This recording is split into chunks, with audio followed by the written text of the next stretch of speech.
Subscribe करें और bell दबाएं ताकि कोई खबर रह न जाए।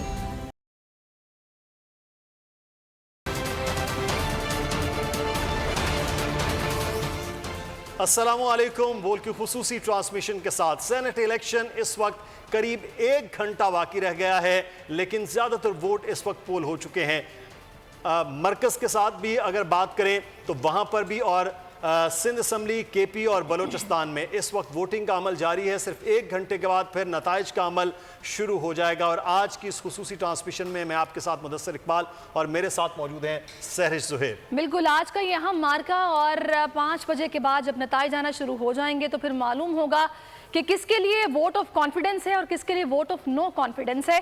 और अगर पाकिस्तान तहरीक इंसाफ अपने डिजायर्ड नंबर्स पूरे करने में कामयाब हो जाती है, आगे लेजिस्लेशन करने में आसानी होगी, चीज़ें उनके हक में हो जाएंगी, स्मूथ सेलिंग करेंगे, टेन्योर पूरा करेंगे। लेकिन अगर यूसुफ अजहर गिलानी साहब की जीत पर यह बात हो रही है कि अगर वो जीत जाते हैं तो फिर सूरत हाल क्या होगी, या फिर पीडीएम को अगर कामयाबी मिल जाती है तो फिर शायद लॉन्ग मार्च की भी ज़रूरत पेश नहीं आएगी, चीज़ें काफ़ी मुख्तलिफ हो जाएंगी। तो आज ये सिंबल ऑफ फेडरेशन, ऐवान बाला, अपर हाउस का इलेक्शन जो कि काफ़ी अहमियत का हामिल हो गया है। इससे पहले मुदस्सिर कभी इतनी इंपॉर्टेंस नहीं मिली जितनी इस दफ़ा मिल रही है, और तवज्जो का मरकज़ खास तौर पर इस्लामाबाद है। लम्हा ब लम्हा आपको अपडेट करेंगे, हमारे नुमाइंदगान हमारे साथ मौजूद होंगे, हमें हमारे मेहमान ज्वाइन करेंगे। लेकिन इससे पहले कि मेहमानों की तरफ बढ़ा जाए, जो होना होता है वो रब की तरफ से होता है। ये शहरयार आफरीदी के सवाल के जवाब था जब उनसे पूछा गया और फिर उन्होंने आखिर में कहा कि गुड लक। आज शहरयार आफरीदी के वोट ज़ाया होने की बात थी, जिस पर खबर यह आई कि वज़ीर आज़म इमरान खान उनसे खासे नाला थे कि कैसे आप गलती कर सकते हैं मेंबर नेशनल असम्बली होकर। आज सेनेट के इलेक्शन की सूरत हाल के मुतालिक बात करेंगे। हमारे साथ इस वक्त हमारे मेहमान स्टूडियो में मौजूद हैं सीनियर सहाफ़ी तजज़ियाकार नदीम रज़ा साहब। बहुत शुक्रिया नदीम रज़ा साहब, आपने हमें ज्वाइन किया है। फैसल अजीज़ साहब, सीनियर सहाफ़ी तजज़ियाकार और चीफ न्यूज़ ऑफिसर बोल। फैसल साहब, आपका भी बहुत शुक्रिया। नदीम रज़ा साहब, आपसे आगाज़ करते हैं। सर, सेनेट के इलेक्शन ऐसे लग रहा है कि शायद आम इंतखाबात की तरह हो, चाहे ऐवान हो, अवाम हो या फिर मीडिया, लेकिन अब की बार जिस तरह से बड़ा एग्रेशन लग रहा है वोट के अंदर भी और तमाम तर चीज़ों में, लेकिन दूसरी जानिब नई जमात इस वक्त अपोजिशन में स्ट्रॉन्ग सिंध के अंदर और हुकूमत में पाकिस्तान तहरीक इंसाफ में है। तो नदीम रज़ा साहब, की कोई ख़ास इलेक्शन होगा? जो हार गया वो समझें कि अगले आने वाले वक्त में हार गया है, जो जीत गया फिर उसकी जीत यही बरकरार है आज के इलेक्शन को लेकर? देखिए, सियासत में हर से आखिर तो कुछ नहीं होता। आज कोई जीत रहा है, कल उसकी शिकस्त भी होगी। आज जो खुश हो रहे हैं, कल वो अफसरदा भी होगा। वही बात है, कहीं खुशी कहीं गम। लेकिन जो आपने बात की कि ये पहली बार गालिबन इतने ये एग्रेसिव मूड में ये इलेक्शन हो रहे हैं, वो हर दफ़ा जो हालात व वाक़यात होते हैं उसमें उसकी इम्पोर्टेंस होती है। लेकिन इस दफ़ा जो है वो पीडीएम की जो तहरीक चलनी है, उससे पहले ये इंतखाबात यकीनन बहुत अहमियत के हामिल हैं। जो कि गुज़िश्ता रोज़ दोपहर तक यही बात चल रही थी कि इसमें अपसेट, बड़ा अपसेट होगा, बिलखुसूस इस्लामाबाद, केपी और सिंध असम्बली के अंदर। लेकिन सरेदस्त जो सूरत हाल है उसमें बहुत ज़्यादा, यानी कि उसमें बहुत ज़्यादा अपसेट वो नहीं होगा। अब पीडीएम के सामने शायद उनके लिए अपसेट हो जाए, जो कि तवक्कात की जा रही थी कि गिलानी साहब के लिए, गो के भी वोट अभी बॉक्स खुलने हैं जो 5 बजे के बाद होगा। लेकिन जो मौजूदा सूरत हाल है, हाँ, उसमें ये ज़रूर कही जा सकती है बात कि जो शहरयार आफरीदी हैं, जो एक सीनियर खिलाड़ी हैं इमरान खान की टीम के, जो ऑलराउंडर हैं, जो पिच के दोनों साइड पे शॉट खेलने में महारत रखते हैं। लेकिन आज जब ईद का दिन था, आज बड़ा दिन था, यानी कि फ़ाइनल होने जा रहा था, वो एक फुल टॉस के ऊपर बोल्ड हो गए और उस पर भी फिर वो कह रहे हैं कि जो अल्लाह चाहता है वो यही होता है। तो एक इसके अंदर एक पॉइंट, अभी तक इनका एक वोट तो कम हो गया, जैसा कि वो इनका जो वो वज़ीर भी कह रहे थे, दोनों जानिब बड़ा अच्छा खेलते हैं, आज के ही वो वोट की दोनों जानिब खेल गए हैं। वो बोलते हैं ना कि वो बाकी दिन चंगे ईद के दिन, तो अच्छा, वो इनके साथ एग्जाम्पल हुआ है नहीं। लेकिन नदीम साहब, यहाँ पे ये बात भी तो थोड़ा सा अगर आप मुझे समझा सकें कि जरदारी साहब से गलती हुई, शायद उनके हाथ में कोई प्रॉब्लम था उनकी बीमारी की वजह से, तो वो सही तरह मोहर नहीं लगा पाए, तो उनको दूसरा बैलेट पेपर दे दिया गया। इन्होंने बार बार उनसे रहनुमाई के लिए बोला, बार बार उनसे कहा कि उनको दूसरा बैलेट पेपर दे दिया जाए। इनकी उस तरीके से मदद नहीं की गई, इसकी कोई खास वजह, मतलब क्यों नहीं कर पाए वो मदद? नहीं, दोनों चीज़ों में बहुत फ़र्क है। जरदारी साहब बीमार हैं, उनके हाथ में राशा था और साइन उस तरह से नहीं हो सके और उन्हें फौरी तौर पे कह दिया, तो इसीलिए उनको जवाब था, उनको फैसिलिटेट किया गया। और इनका ये तो माशाल्लाह सेहतमंद है, डेली वॉक करते हैं, ये जिम जाते हैं, डेली शाम में इनके घर पे शहरियार राफिदी के घर पे मेहमान भी आते हैं, हम भी जाते हैं, तो वो जो उनका टाइम है फिक्स, वो वॉक के लिए निकल जाते हैं। तो इतने माशाल्लाह से हेल्दी इंसान है, तो जहन भी उनका साथ दे रहा है। जरदारी साहब को तो हाथ जिस तरह से कपा रहे थे, ये तो किसी का हाथ पकड़े तो कलाई तोड़ दें, तो इनसे गलती कैसे हो सकती है। इसीलिए मेरे ख्याल में वो मोहम्मद ज़ुबैर ने कहा है कि उन्होंने थोड़ी सी टीज़ किया है कि इनका मुतवक्का यही था, ये वोट नहीं देंगे अपने कैंडिडेट को, तो इसलिए शायद ये गलती हुई है। तो माजी में ऐसी एग्जांपल नहीं है, गो के इन्होंने एप्लीकेशन दी हुई है, उस पर भी फैसला महफूज है। वो ऐसा कोई आइन में इस तरह की कोई गुंजाइश नहीं है कि आप पहले गलती कर दें। आप इलेक्शन जीत के आ रहे हैं, आपने एक दफ़ा नहीं पहले भी वोट आपने कास्ट किए हैं, तो आपसे गलती कैसे हो सकती है। वही जैसे भी क्लिप भी आप चला रहे थे, जो सवाल एक रिपोर्टर ने सवाल किया है, बहुत बेहतरीन सवाल किया है, जो हैदर गिलानी ने, जो कल जिस तरह से समझा रहे थे कैंडिडेट उसको अरकान असम्बली को वोट कैसे कास्ट करना है, तो उसका कल एक प्रोपेगेंडा किया गया, डंडोरा किया गया, ड्रम बीटिंग की गई, तो वो बात ठीक थी उनकी कि वोट जाया ना करें, लेकिन उसी जमात ने वोट जाया कर दिया है कि जिनका इतने वोट जाया करने का नदीम साहब जो तरीका कर गिलानी साहब बता रहे थे, शायद कहीं वो ज्यादा वीडियो देख ली है अगर पॉजिटिव वे में लेते तो मेरे ख्याल में वोट बच जाता। सही। फैसल अजीज साहब, मरकज का मुकाबला तो 1-on-1 है और देखना यह है कि माजी के दोनों, एक ही काबीना के एक वजीर आजम और दूसरे मुशीर खजाना, अब देखने में ये आएगा कि अब दोनों आपस में मद्दे मुकाबले हैं। क्या वाकई हफीज़ शेख साहब की अगर हार हो जाती है तो उस हार को इमरान खान की हार और उनके खिलाफ अदम एतमाद कहा जा सकता है? मैं अगर की बात करूं, क्योंकि नंबर गेम तो बहरहाल उनके पास ज़्यादा है। देखिए, अभी मेरी बहुत सारे लोगों से बात हुई, चूँकि ऑलमोस्ट वोटिंग हो गई है और एक मंजरनामा सामने आ ही जाता है, लोगों को मालूम होता है ग्राउंड पर हुआ क्या है और कितना स्कोर हो गया है। तो गिलानी साहब के जीतने के चांसेस बहुत ही कम हैं, निहायत कम हैं। उनकी बॉडी लैंग्वेज, पीडीएम के लोगों की बॉडी लैंग्वेज, शहबाज शरीफ साहब और उनके लोगों की बॉडी लैंग्वेज, सबसे बड़ा मुकाबला जो लड़ रहे थे अपोजिशन की तरफ से वो थे Asif Ali Zardari. Opposition leader basically Asif Ali Zardari थे। उन्होंने बहुत कोशिश की, बहुत मेहनत की, सिंध में बहुत मेहनत की, इस्लामाबाद में जाके बैठ गए, बहुत मेहनत की, लेकिन पिछले 48 घंटों में बहुत सारे और दोस्त अहबाब ने भी बहुत मेहनत की और इतनी मेहनत की कि जरदारी साहब शायद उतनी मेहनत नहीं कर सकते। लेकिन उन्होंने जितना उन्होंने स्पेस लिया इस सारी मेहनत में, क्योंकि जाहिर है इमरान खान साहब हुकूमत में हैं और हफीज़ शेख साहब उनके नंबर 1 प्लेयर शुमार होंगे इस सारे गेम के अंदर। इस वक्त सिनेरियो है तो ताकत तो इमरान खान साहब भी लगा रहे हैं, उनके दोस्त अहबाब भी लगा रहे हैं, उनके चाहने वाले भी लगा रहे हैं, पाकिस्तान के अंदर बहुत सारे हल्के भी लगा रहे हैं, पाकिस्तान से बाहर भी हल्के लगा रहे हैं। तो इमरान खान साहब के सारे सिनेरियो के अंदर गिलानी साहब का जितना वैसे ही मुश्किल था, लेकिन जो चांस लिया जरदारी साहब ने, उन्होंने न सिर्फ एक तीर से 3-4 शिकार किए बल्कि एक स्पेस क्रिएट कर लिया उन तमाम हलकों से डायलॉग का और अंदाज में। तो आज का जो मैच है वो उसके अंदर बहुत कम चांसेस रह गए हैं। कल का सिनेरियो अलग था, आज के दिन के सिनेरियो के अंदर सूरत हाल मुझे लगता नहीं है कि गिलानी साहब कामयाब हो सके। चलिए ठीक है, चलिए आपकी राय आ गई, ये आपसे जानते रहेंगे। और हमें दीगर मेहमान भी ज्वाइन कर चुके हैं इस वक्त। गुलाम मुर्तज़ा इस्लामाबाद से हमारे साथ मौजूद हैं और सीनियर एंकर पर्सन अमीर अब्बास भी इस वक्त हमें ज्वाइन कर चुके हैं। गुलाम मुर्तज़ा और अमीर अब्बास को भी वेलकम करते हैं। अमीर अब्बास, आज इस्लामाबाद का जो मुकाबला है उस पर सबसे ज़्यादा नज़र रखी जा रही है, गिलानी साहब और अब्दुल हफीज़ शेख साहब। लेकिन अमीर अब्बास साहब, आज अभी क्योंकि वोट तो तकरीबन पोल हो चुके हैं, सूरत हाल क्या रही है? आप गए हैं, क्या वाकई वो जो सरप्राइज़ की बातें हो रही हैं कि अपोजिशन जो है वो पीटीआई के अंदर से वोट निकाल लाएगी और फिर हफीज़ शेख साहब के लिए मुश्किलात होंगी, या वाकई चीज़ें काबू कर ली हैं पाकिस्तान तहरीक इंसाफ ने और उनके दोस्तों ने? देखिए, 160 अपोजिशन के 181 हुकूमत के बज़ारन तो फ़र्क है नंबर गेम में, और अगर नंबर गेम देखें तो हुकूमत को जीतना चाहिए। लेकिन चूँकि सीक्रेट बैलेटिंग है और कल रात जो 2 वीडियोज़ आईं, उन वीडियोज़ ने आपके सामने इस पूरे निज़ाम को नंगा करके रख दिया है। जिस शुबे का इजहार किया जा रहा था कि सीक्रेट बैलेटिंग एक वजह या जवाज़ बन सकती है धांधली का, बिकने का, ख़रीदने का, वो इन 2 वीडियोज़ ने इस भयानक और मुहीब निज़ाम को आपके सामने एक्सपोज करके रख दिया है। लेकिन माशाल्लाह मीडिया, सहाफ़ी सारे इस निज़ाम की परवरिश कर रहे हैं। हालांकि तो इस निज़ाम को तो सरेदार चढ़ाना चाहिए था किसी चौक चौराहे के ऊपर, लेकिन सब इस निज़ाम की परवरिश कर रहे हैं।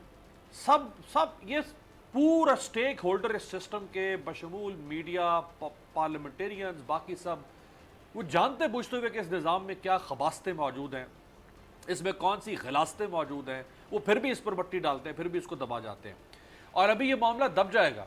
अब ये मामला उठेगा 2024 के सेनेट इलेक्शन में। फिर कोई इमरान खान, कोई उस ज़माने का नवाज शरीफ, कोई उस ज़माने की मरियम और बिलावल होंगे, वो फिर एक रस्साकशी शुरू हो जाएगी।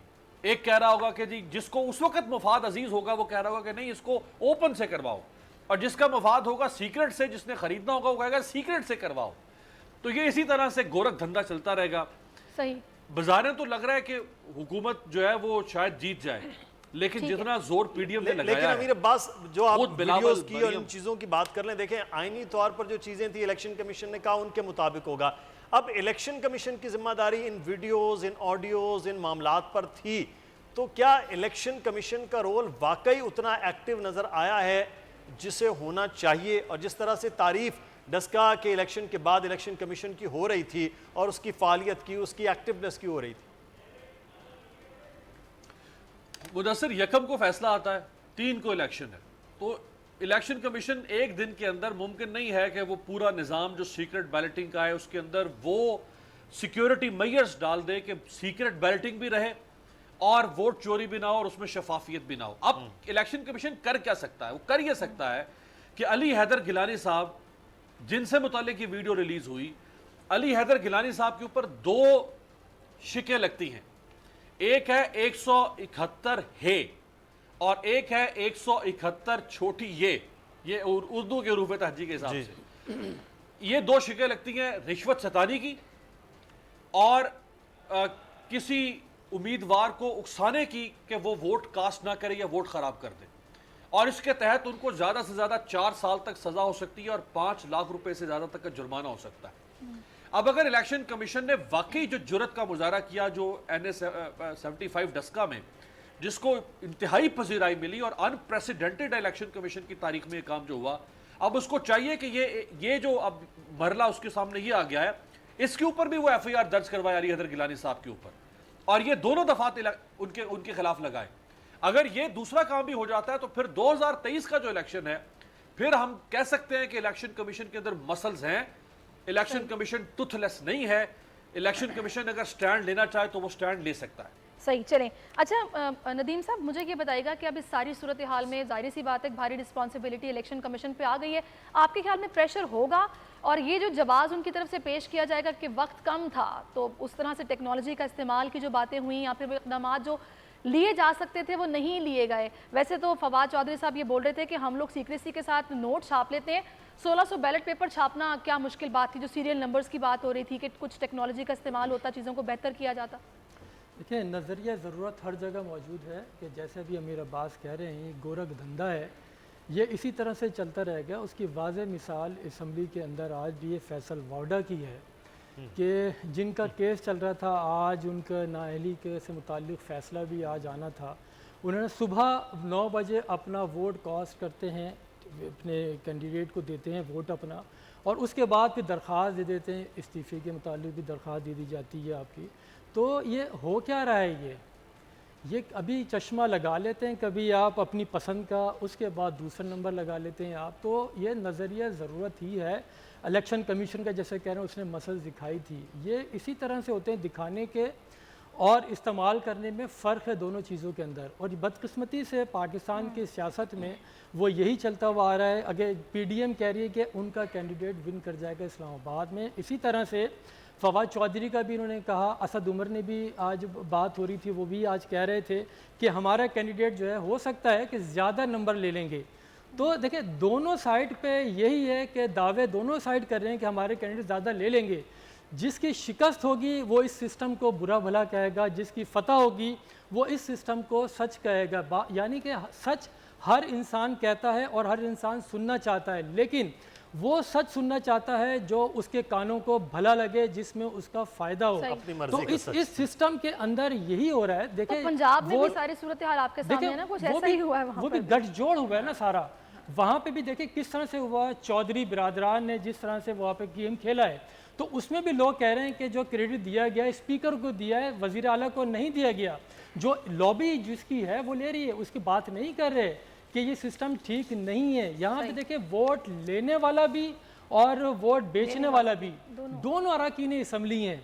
एक पैसे ले रहा है, दूसरा दे रहा है। एक वो होता है ना कि रिश्वत लेने और देने वाला दोनों जानवी है, लेकिन यहाँ पे रिश्वत देने वाला और लेने वाला दोनों ज़रूरतमंद है, क्योंकि उनको सीट जीतनी है। सही। तो अच्छा, फर्क यहाँ पर तो जरूरतमंदों को तो अच्छा, यहाँ पर एक और बड़ा बड़ा अहम पॉइंट है जो कि बार बार जहन में आ रहा है, क्योंकि जाहिर सी बात है अब ये जो सारा वीडियोस वाला मामला हुआ, जिसके बाद फवाद साहब गए अपने वफ्द को लेके इलेक्शन कमीशन के बेस की, इस पर यूसुफ रज़ा गिलानी साहब को नाअहल करार दिया जाए, बाकी पूरा इलेक्शन वैसे ही होना चाहिए। तो इस पर कुछ ये बातें भी हो रही हैं कि क्या अगर ये फॉरेंसिक होता है, जो भी इसमें फिर साबित हुआ कि पैसा दिया गया या जो भी वोट को खरीदने की कोशिश की गई, उसके लिए फिर क्या सजा होगी या फिर क्या आगे आने वाले वक्त में हो सकता है? कंवर साहब हमें ज्वाइन कर चुके हैं। मैं चाहती हूँ सवाल उन्हीं से हम कर लेते। Secretary x election commission Kanwar Dilshad साहब, इस पर क्या आगे आने वाले वक्त में हो सकता है अगर फॉरेंसिक होता है इन वीडियोस का और कोई इसमें साबित हो जाता है कि गलती पर था या वोट को खरीदा गया या बेचा गया? असूली तौर पर सबसे पहले अहम फैसला वीडियो के बारे में इलेक्शन कमीशन अपने आईनी और कानूनी तमाम पहलुओं को मद्देनजर रखते हुए फैसला करेगा, लेकिन सबसे पहले वो पेशावर की जो वीडियो है उस पर उन्होंने फैसला करना है, और उसके मुताबिक फैसला हो जाता है तो 3 सेनेटर जो है वो नाअहल करार दी जा सकते हैं। उसमें नाम 2 बड़ी अहम शख्सियात का है और दोनों अहम शख्सियात भी नाअहल हो सकती हैं। अच्छा, ये सारे मामला इलेक्शन कमीशन में। अब जो कल से जो स्टोरी चल रही है सैयद अली हैदर गिलानी की, वो ठीक है, उन्होंने बड़ी गलत काम किया, इसमें हम नापसंदगी का हम आज़ार कर चुके हैं कि असूली तौर पर ऐसी बातें नहीं करनी चाहिए थी। वीडियो बनाना, आइडियो बनाना, फिर प्रेस कॉन्फ्रेंस में एतराफ़ करना बड़े फखरिया के साथ, ये सारी बातें उनके खिलाफ जाएगी। लेकिन तमाम step by step election commission फैसला कर रहा है ना।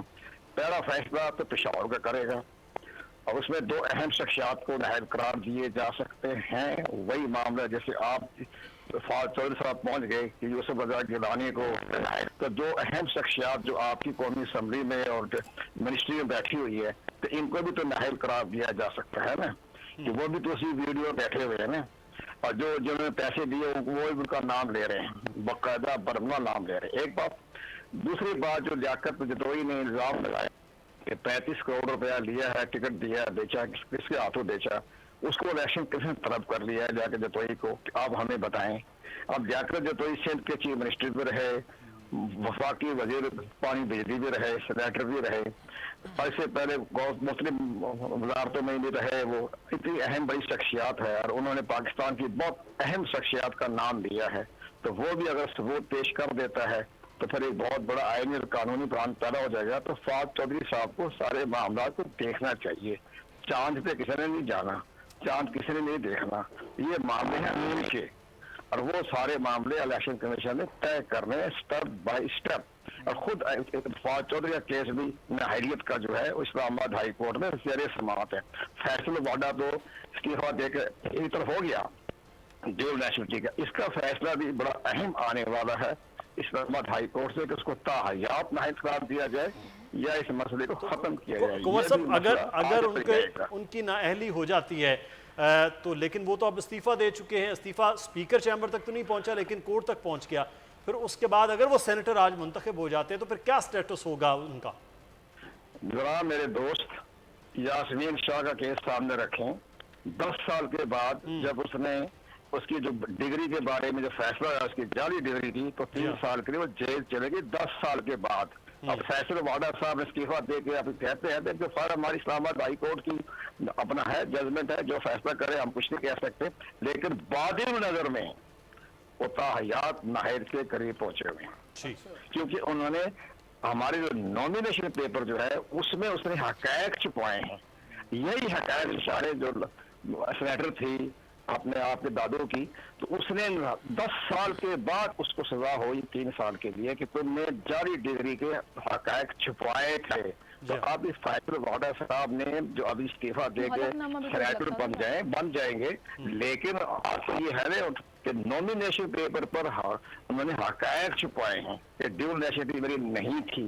तो अब वो साबित हो गई या नहीं हो गई बाद में, लोग तो हकायक छुपाने का जुर्म है ना ये। ठीक है, हमारी इस्लामाबाद हाई कोर्ट ने फैसला कर रहे हैं, ये इस्लामाबाद हाई कोर्ट का जो दे सकते हैं। कुंवर साहब सारे मामले बड़े अच्छे जा रहे हैं, सही अच्छे तरीके जा रहे हैं। ख्वाह बेटा यूसुफ गिलानी का हो या लियाकत जतोई के हवाले से तो पाकिस्तान की बहुत बड़ी अहम या तो फिर पेशावर की वीडियो हो जिसमें एक मिनिस्टर और एक स्पीकर और बाकी मेंबरान असम्बली हैं, उनके हवाले से। बहुत शुक्रिया कुंवर दिलशाद साहब हमारे साथ मौजूद थे। यकीनी अब देख रहे हैं कि इस्लामाबाद हाई कोर्ट का जब फैसला आएगा तो फैसल वाडा जिनके आज ज़्यादा उम्मीद की जा रही है कि PTI के वो कैंडिडेट हैं वो मुंतखब हो जाते हैं, तो फिर अगले आने वाले दिनों में उनका मुस्तकबिल क्या होगा। गुलाम मुर्तज़ा ब्यूरो चीफ इस्लामाबाद हमारे साथ मौजूद हैं। इस्लामाबाद में मौसम तो उतना गर्म नहीं हुआ जितना आपने पिछले 3-4 दिन से सियासी माहौल गर्म रखा है गुलाम मुर्तज़ा साहब, लेकिन उसके आज असरात जो हैं वो किस पर गरज चमक होगी और किस पर बारिश होगी, हुकूमत या फिर अपोजिशन, क्या हालात दिखाई दे रहे हैं आज की असम्बली के मामलात में?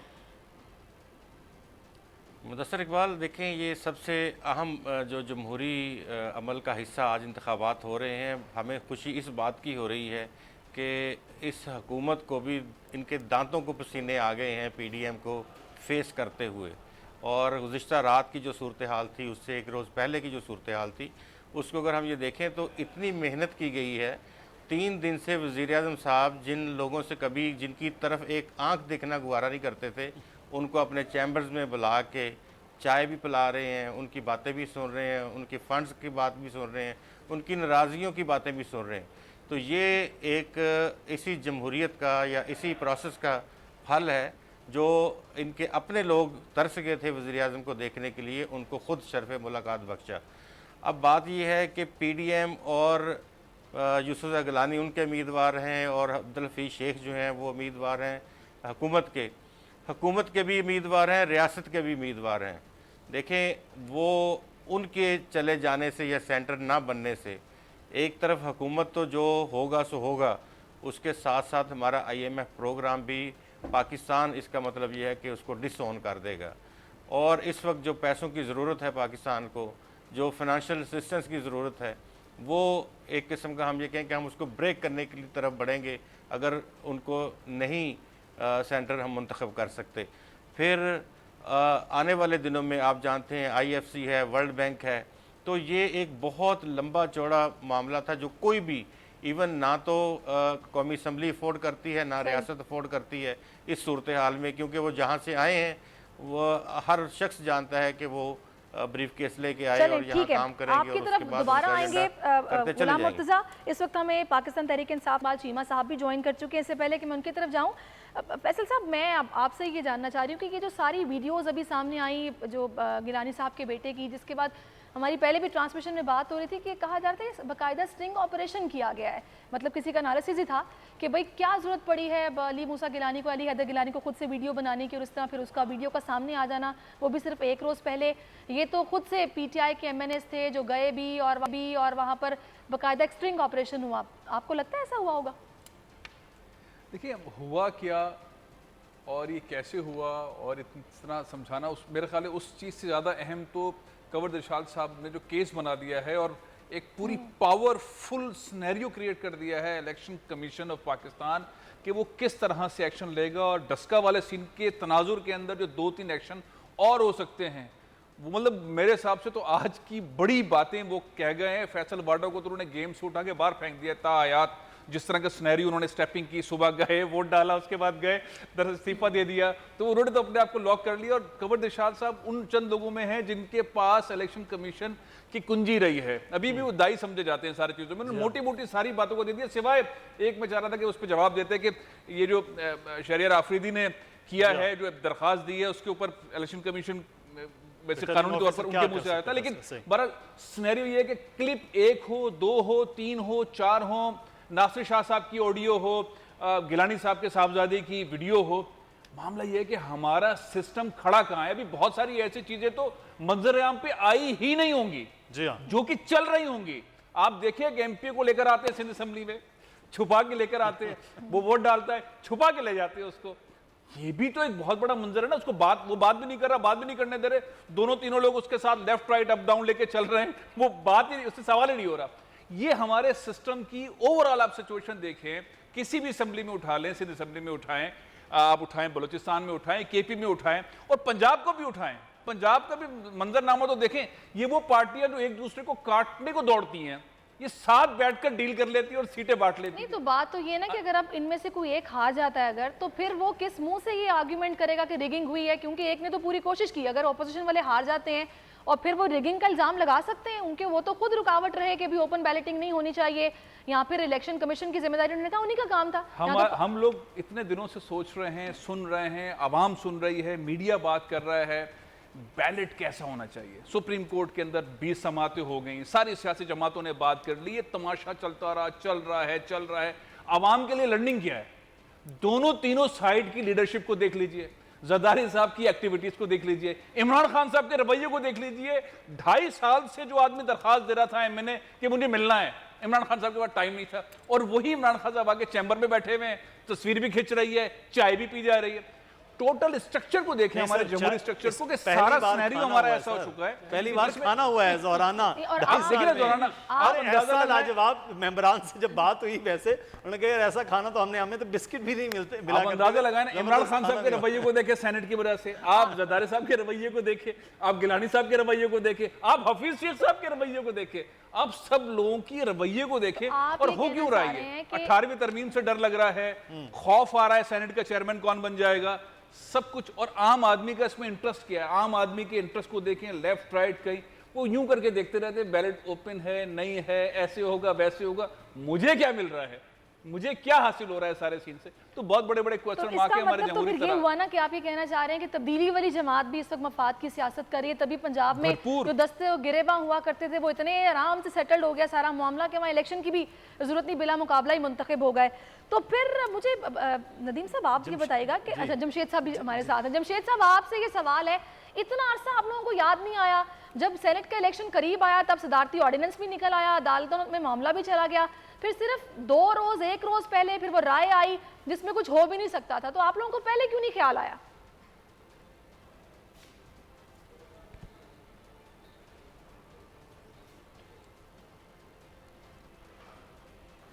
जी जमशेद साहब। ख्याल तो बहुत पहले था और हमने आप कह लें कि तकरीबन 3 जमशेद महीने से पहले से मेरा ख्याल हम ये बात कर रहे थे, अच्छा। बट रिस्पांस नहीं था। और वही बेसिकली आप कह लें कि दिन थे जब ये लॉन्ग मार्च कर रहे थे। हेलो जी जी बताइए। हेलो, आवाज़ आ रही है आपको? जी आ रही है। हेलो, आवाज़ आ रही है? आवाज़ आ रही है? आवाज़ नहीं आ रही। जमशेद साहब की आवाज़ मैं कह रहा था कि आ रही थी, लेकिन शायद उन तक हमारी आवाज़ नहीं जा पा रही है। फिर से रब्ता करने की कोशिश करते हैं कि जब से ताकि हम बात आराम कर से रहे इनसे थे बात हो ये, सके। या जब से इनको ऑन बोर्ड ले रहे थे, लेकिन ये उन दिनों ख्याल कर रहे थे कि शायद ये हुकूमत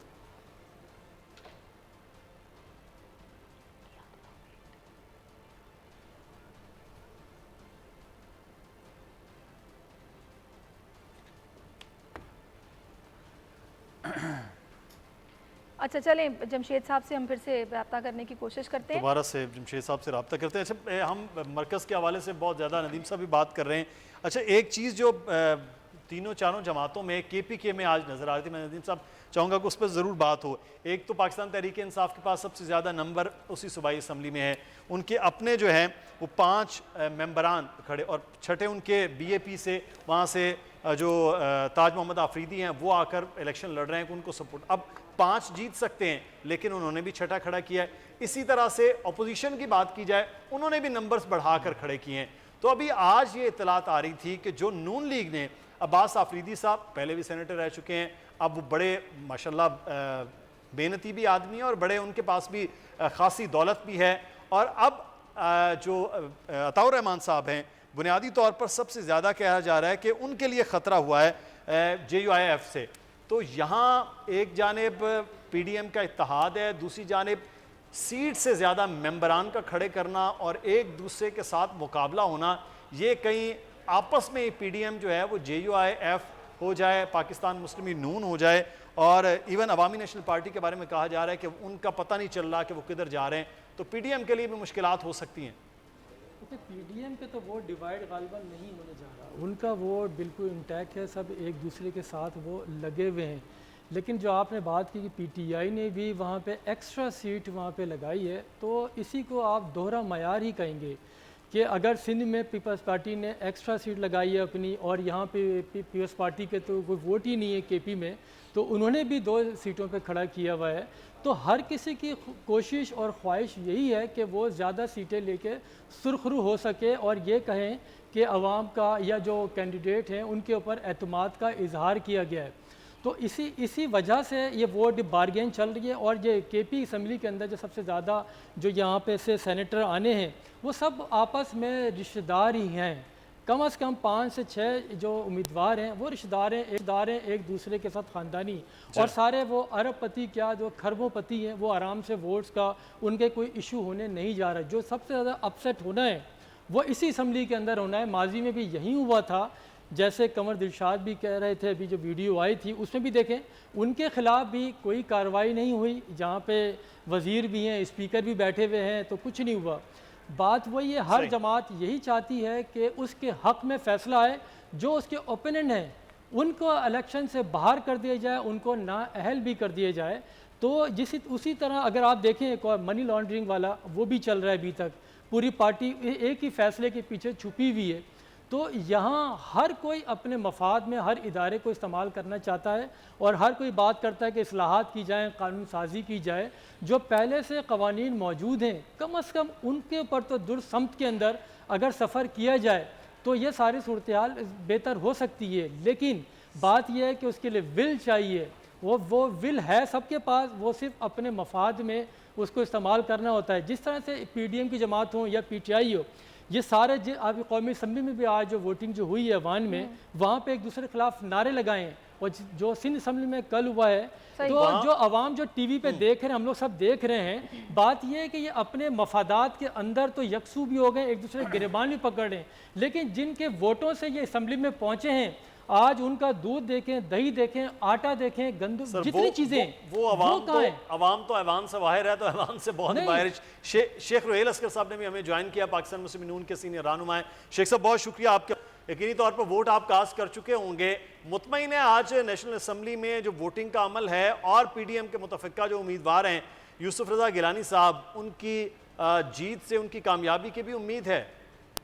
देखिए मैं आपको गुजारिश करूँ, ये तो खुदावंद करीम की ज़ात को पता है ना जी, दिलों का हाल तो अल्लाह जानता है, बंदा इंसान तो नहीं जानता। अब बात अगर आप बुनियादी तौर पे अगर सियासत की बात करते हैं या इलेक्शन की बात करते हैं, तो फिर आपको देखना ये पड़ेगा कि इलेक्शन क्यों करवाया जाता है। इलेक्शन इसलिए करवाया जाता है ना कि जो इक़्तिदार में हुकूमत होती है उसके मतलब या एक कॉन्स्टिट्यूशनल एक शिक है कि आपने ये इलेक्शन इस अर्से के बाद करवाना है। अब लोगों ने वोट डाल लिया, आप अपने ज़मीर के मुताबिक वोट डालेंगे। अब उसमें ये कदगन तो नहीं है, आप अगर मुझे कहते हैं कि बुरा कोई कैंडिडेट है और पूरी कारकर्दगी है, तो मुझे ये कहें कि मैं इसको ज़बरदस्ती वोट डालूं तो ये मेरे ज़मीर के खिलाफ होगा। अब जो हालात हैं वो आपको भी पता है, वो मुझे भी पता है, वो आवाम को भी पता है। अगर दुरुस्त तरीके से अगर अपने आप को इस्तेमाल किया जाए, अपने वोट को इस्तेमाल किया जाए, तो कतई तौर पे वो शख्स जिस शख्स ने पिछले इतने अरसे में इस पाकिस्तान की माशियत का पूरा हाल कर दिया है, उसको वोट तो डाल लेनी चाहिए।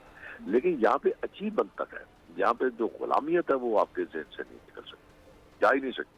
अब जीडीए ने फैसला किया है एक ऐसे शख्स का जिस शख्स ने 4 साल में अपनी हुकूमत के दौरान, जब पीपल्स पार्टी की हुकूमत थी, उस शख्स ने इस मुल्क के हर सियासतदान को उसकी एक इज्जत और मकाम दिया। अब उसी को मद्देनजर रखते हुए कि किसी को कोई इबाम ही नहीं था उसको वोट करने का, और दूसरी तरफ उसका जो मद्दे मुकाबल था उसकी कारकर्दगी आपके सामने। लेकिन होगा क्या? होगा ये कि मुद्दा ज़मीर लोग जो हैं वो वही फैसला करेंगे जो फैसला उसका सो कॉल्ड लीडर जो उनको कहेगा, उसके अलावा वो इधर से उधर हट नहीं सकते। बाकी आपके सामने हालात तो शेख साहब मुझे ये बताएगा कि अभी जैसे कि आप लोगों का भी मौक़िफ़ था कि भी सीक्रेट बैलेटिंग के ज़रिए ही इलेक्शन होना चाहिए, जो कि अब हो भी रहा है, सुप्रीम कोर्ट की राय भी आ गई और ये सारा मामला स्मूथली चल रहा है।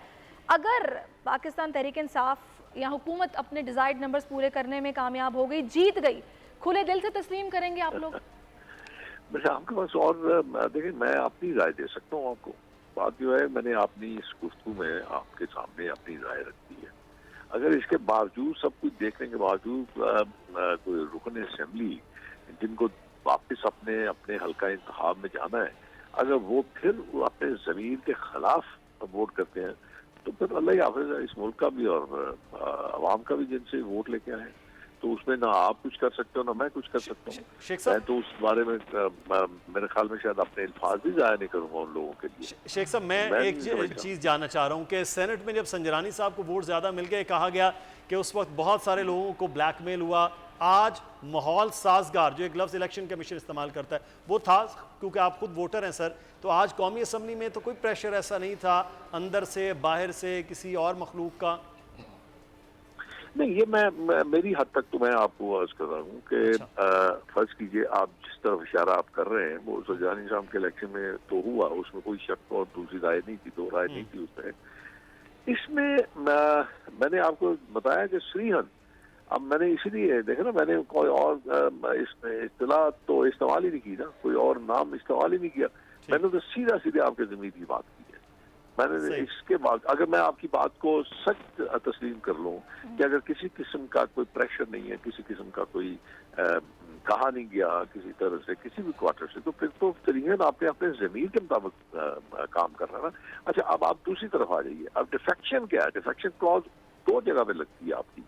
एक आपका फाइनेंशियल बिल जो हर साल आपका बजट के दौरान आता है, फाइनेंशियल बिल, अगर आप उससे डिफेक्ट करते हैं अपनी जमात के प्रिंसिपल से या उसकी जमात की जो राय है उससे, तो वो आपको डिफेक्शन बिल आता है, डिफेक्शन क्लॉज आपके इफेक्ट होती है। और दूसरा है आपका, जब आप लीडर ऑफ दी हाउस को आप देते हैं तो उसमें जब आप अगर आप उसके खिलाफ वोट करते हैं तो फिर आपके डिफेक्शन क्लॉज है। इसमें तो डिफेक्शन क्लॉज नहीं आती। और इसमें ये इंतहाई गलत रवैया है कि आप ये कहते हैं जी कि फलान बंदे ने फलान बंदे को वोट दिया। हाँ, अगर वो किसी ऐसे शख्स को वोट देता है और ये पता चलता है कि उसने किसी ऐसे शख्स को वोट दिया जो कि इस काबिल नहीं था या उसका ये स्टेटस नहीं था या वो उसमें एलिजिबिलिटी नहीं थी, उस पर क्वेश्चन मार्क था, फिर तो आपकी राय या आपकी सोच के साथ मैं इत्तेफाक करता हूँ। बिल्कुल सही। आप बहुत शुक्रिया शेख रुहेल असगर साहब हमारे साथ मौजूद है। पाकिस्तान रहनुमा, यकीनी तौर पर अब काबिलियत का फैसला भी वोटर्स ने खुद करना है कि काबिलियत का पैमाना उनके नज़दीक किसका क्या है। सैयद अमीर अब्बास हमारे साथ मौजूद हैं। अमीर अब्बास, ये एक बड़ा अहम मामला होता है कि जनाब नंबर गेम पूरी है हमारे पास, हम नंबर गेम को के साथ चल जाएंगे, लेकिन मैं जो अभी बात भी कर रहा था नदीम साहब से के साथ भी कि दोनों जानिब से ये मेरे पास लिस्ट भी थी कि KPK के अंदर एक एक मेंबर ज्यादा आ गया, हुकूमती इत्तेहाद में भी और फिर अपोजिशन में भी। तो अब यहाँ किस जोर पे लोग ये सोच रहे होते हैं कि एक एक नंबर ज्यादा है, कहीं से वोट काटे जाएंगे, वोट खरीदे जाएंगे, वोट मांगे जाएंगे, तो ये फिर हम कामयाब हो सकते हैं। तो इस किस्म का रवैया तो खुद पार्टियां अंदर से ये लेकर आती हैं कि हम नंबर गेम से ज़्यादा खेल रहे हैं या हम किसी को ख़रीद लेंगे या मना लेंगे किसी तरह से। जब इसको हम नहीं कह सकते हैं कि गैर आइनी तरीका है, गैर जमहूरी तरीका है कि जिसके पास नंबर्स हैं उसकी अपनी ताकत के मुताबिक उसको वोट मिले। एक तो अगर आप इजाज़त दें शेख साहब, चूँकि अब नहीं आपके साथ लाइन पे, तो शेख साहब फरमा रहे थे गिलानी साहब की तारीफ़ में कि 4 साल वो वज़ीर-ए-आज़म रहे तो उस बंदे ने सबको साथ लेकर वो चला। उनकी मुराद थी कि अपोजिशन को भी साथ लेकर चला जब ये अपोजिशन में थे, लेकिन वो ये भूल गए कि ये वही बेचारा यूसुफ रज़ा गिलानी है कि जिसके पीछे लठ लेकर नवाज शरीफ पीछे पड़ा कोट पहन के गए थे। वो तो उसमें मैमू गेट स्कैंडल में थे, लेकिन ये यूसुफ रज़ा गिलानी को नाअहल करवाने के लिए, और जब तक यूसुफ रज़ा गिलानी को बेचारे को नाअहल नहीं करवा लिया नवाज शरीफ ने, तब तक इनकी रूह को चैन और सुकून नहीं पहुंचा था। और कहते थे इस्तीफा दो, घर जाओ और घर जाके फिर अपने आप को क्लियर करवाओ, फिर वापस आओ। मीडिया टॉक कर रहे हैं, आपने मुलाहिजा किया, इस हवाले से आपको हम अपडेट करते रहेंगे। दूसरी जानिब मेरा ख्याल है मुद्दत 7 मिनट बाकी हैं, वक्त ख़त्म होने वाला है। पोलिंग का अमल जो कि अब बिल्कुल स्मूथली जारी है और बिल्कुल कुछ ही मिनट बाकी रह गए हैं, जिसके बाद वो वक्त खत्म हो जाएगा। अमीर अब्बास गुफ्तगू कर दीजिए। अमीर, आप बात मुकम्मल कीजिएगा, फिर हम सिंध के मामला, क्योंकि खुर्रमशेर ज़मान बात करे तो उस पर करते हैं। जी अमीर अब्बास। जी, एक तो मैं कह रहा था कि इसी पीपल्स पार्टी के यूसुफ रज़ा गिलानी के खिलाफ नून लीग थी, इनकी हुकूमत का हिस्सा थी, हुकूमत से अलहदा हो गई।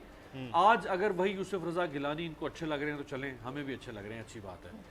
जहाँ तक बात है ये जो जोड़ तोड़ है या एक एक वोट के पीछे भागना, देखिए जो टोटल तादाद है कौमी असम्बली, चारों सूबाई असम्बलियों की और सेनेट की, जी इनके अराकीन की तादाद बनती है 1172। जी हाँ, टोटल आपकी असम्बलियों के और सेनेट के अराकीन, इन 1172 में से आप 104 सेनेट के निकाल दें तो ये बन गए 1068। तो 1068 वोटर है आपका जिसने वोट देना है, गिना हुआ वोटर है आपका। लिहाजा हर वोट पर जान देनी पड़ेगी ना आपको, हर वोट के ऊपर आपको कोशिश करनी है, स्ट्रगल करनी है, क्योंकि ये एक वोट भी अगर कहीं ऐसा ना हो जैसे ये शहरयार आफरीदी का वोट ज़ाया हो गया, या जो काम कल कर रहे थे रात को अली हैदर गिलानी, अगर वो कार्रवाई आज हो जाती, वो वारदात आज हो जाती, तो फिर कहाँ खड़े होते हम? जो वो जिस रास्ते पर चले हुए थे रात को, वो तो एक्सपोज हो गया मामला, तो उन्होंने अब वो की कार्रवाई हो नहीं सकेगी। तो एक एक वोटर जो है वो इम्पॉर्टेंट है, इसलिए हर सियासी जमात, चाहे वो हुकूमत हो चाहे अपोजिशन हो, वो सर धड़ की बाजी लगाएगी, उसने लगाई भी है, जोड़ तोड़ भी होगा। इमरान खान साहब को भी पहले जैसे फैसल अजीज साहब कह रहे थे, इमरान खान साहब को भी अपने नाराज़ लोग अब याद आ गए। पीपल्स पार्टी ने भी कल एक बड़ा पुरतकल्लुफ़ यहाँ पे खाना किया इस्लामाबाद में। मुस्लिम लीग नून को भी पीपल्स पार्टी अच्छी लगने लगी। तो ये तो चूँकि कुर्सियाँ थी ना, कुर्सियाँ बचानी थी, 48 सीटें थी, सब ने वो केक में से हिस्सा लेना था, इसलिए एक एक सीट पे जंग हो रही। तो अभी पंजाब का तो चलो फैसला हो गया। मैं क्योंकि 5 भी बजने वाले, मैं मुख्तसर बात फैसल अजीज़ साहब, सिंध के हवाले से बात की जाए तो 21 नंबर तो पूरे थे MKM के पास, नंबर अपनी सीट से ज़्यादा हैं PTI के पास, लेकिन GDA जो खुद सरबराह उनके राशिदी साहब वो इलेक्शन लड़ रहे हैं, तो अब उस तमाम सूरत में उनके पास तो 14 नंबर हैं। अगर PTI के लोग निकलते भी हैं तो फिर GDA जैसे उनके इत्तेहादी के लिए सबसे बड़ा नुकसान नहीं? देखिए, पीर सैयद सदरुद्दीन शाह राशिदी और उनके समधी यूसुफ गिलानी, ये और इनके एक और कज़न रहीम यार खान के मखदूम अहमद, ये 3 लोगों ने बहुत कोशिश की है और इन तीनों को मेरे ख्याल है अपने करियर का मुश्किल तरीन टास्क जरदारी साहब ने दे दिया। जरदारी साहब ने गिलानी साहब को कहाँ जाके भिड़वा दिया, जहाँ पे उन्हें अपनी गादियों के लिए पीरों को, फ़कीरों को, सबको जमा करना पड़ा। पुराने ताल्लुकात बहुत मुश्किल में डाला जरदारी साहब ने गिलानी साहब को, इंतहाई मुश्किल में डाला है, और उन्होंने अपनी पूरी भरपूर अंदाज में मेहनत की, और आपने कल क्लिप भी देख लिया, उस एंगल पे भी मेहनत की। अब पॉइंट ये कि यूनुस साईं सैयद सदरुद्दीन शाह राशिदी, जो पीर साहब की मुलाकातें रही हैं और पीर साहब ने अपने भाई के लिए कैंपेन चलाई है, और उन्होंने जिस तरह से PTI के साथ भी और दीगर हलकों के साथ भी और MKM के साथ भी जाहिर है कोशिश कोई वर्किंग की है, जिसके बाद ये सिनेरियो है। आज का जो उनका होमवर्क ग्राउंड पर नजर आया है, कोई उम्मीद अफजा सूरत हाल तो नहीं है, लेकिन बहरहाल पीर साहिबान जब भी कोई गेम खेलते हैं उसमें कामयाबी यकीनी होती है, तभी उतरते हैं। तो अब देखते हैं कि यूनुस साईं की सीट निकलती है या नहीं। यूसुफ रजा गिलानी और अब्दुल हफीज शेख के दरमियान 1-on-1 जनरल नशिस्त पर मुकाबला, और इसी तरह से फौजिया अरशद जिनका ताल्लुक पाकिस्तान तहरीक इंसाफ से और फरजाना कौसर पाकिस्तान मुस्लिम नून की, उनके दरमियान खवातीन की नशिस्त पर मुकाबला है। इस वक्त कौमी असेंबली के बाहर क्या सूरत हाल है? अपने नुमाइंदे नईम असगर से बात करते। नहीं आगाह कीजिएगा, अंदर तो वोटों की गिनती शुरू हो चुकी है, बाहर क्या माहौल है? बिल्कुल, ऐवान बाला की नशिस्तों के लिए जो इलेक्शन शुरू हुआ था, पोलिंग का अमल जो शुरू हुआ था, वो अब इख्तिताम पजीर हो चुका है। सेनेट की 2 नशिस्तों के लिए जो इलेक्शन था उसके लिए पोलिंग आज सुबह 9 बजे शुरू हुई और 5 बजे अब से चंद लम्हात पहले उसका जो वक्त है वो ख़त्म हो चुका है। 342 के ऐवान में से 340 अरकान ने अपना वोट कास्ट कर लिया है, जबकि एक जो नशिस्त थी डस्का वाली, वहाँ पर इलेक्शन रिसेंटली हुआ है और उस वजह से वो एक वोट कास्ट नहीं हो सका। जब एक जो रुकन कौमी असम्बली हैं अब्दुल अकबर चित्राली, उनका वोट कास्ट नहीं हो सका, और ये जो 340 अरकान हैं उनका जो वोट्स हैं उनका वोट कास्टिंग का अमल तकरीबन 1 घंटा पहले मुकम्मल हो चुका था। लेकिन चूंकि इलेक्शन कमीशन की जानिब से जो वक्त दिया गया था, 5 बजे तक का वक्त मुकर्रर था, वो वक्त उस 5 बजे तक का इंतज़ार किया गया और 5 बजे फिर पोलिंग का अमल ख़त्म हो गया और बैलेट बॉक्सेस जो है उनको खोल दिया गया। अब से से कुछ देर के बाद गिनती शुरू होगी और उसके बाद फिर नताइज का ऐलान होगा। पार्लियामेंट हाउस के बाहर इस वक्त मनाज़िर कुछ ऐसे हैं कि पार्लियामेंट हाउस के बाहर मुस्लिम लीग नून और पीपल्स पार्टी के चंद कारकुनान मौजूद हैं जो तकरीबन 12 बजे यहाँ पर पहुँचे थे। इक्का दुक्का कारकुनान यहाँ पर आते रहे और यहाँ पर तकरीबन एक दर्जन कारकुनान दोनों जमातों के मौजूद हैं। पीटीआई के कारकुनान यहाँ पर नहीं पहुँचे, वो यहाँ पर नहीं है, जबकि दीगर जो दो जमातें हैं पीपल्स पार्टी और मुस्लिम लीग नून, उनके जो मुकामी कारकुनान हैं वो मुकामी जो कारकुनान है वो इस पर जमा है बाहर और अंदर वोटिंग मुकम्मल हो चुकी है और वोटों की गिनती का अमल शुरू हो चुका है और कुछ ही देर के बाद नताइज आने का सिलसिला भी शुरू हो जाएगा। केपी के असेंबली में क्या सूरत हाल है, वहां पर भी बताया जा रहा है कि वोटिंग मुकम्मल होने के बाद गिनती का अमल शुरू हो चुका है। हमारे नुमाइंदे मोहम्मद नुमान हमारे साथ मौजूद है, उनसे बात करते हैं। नुमान, आगाह कीजिएगा।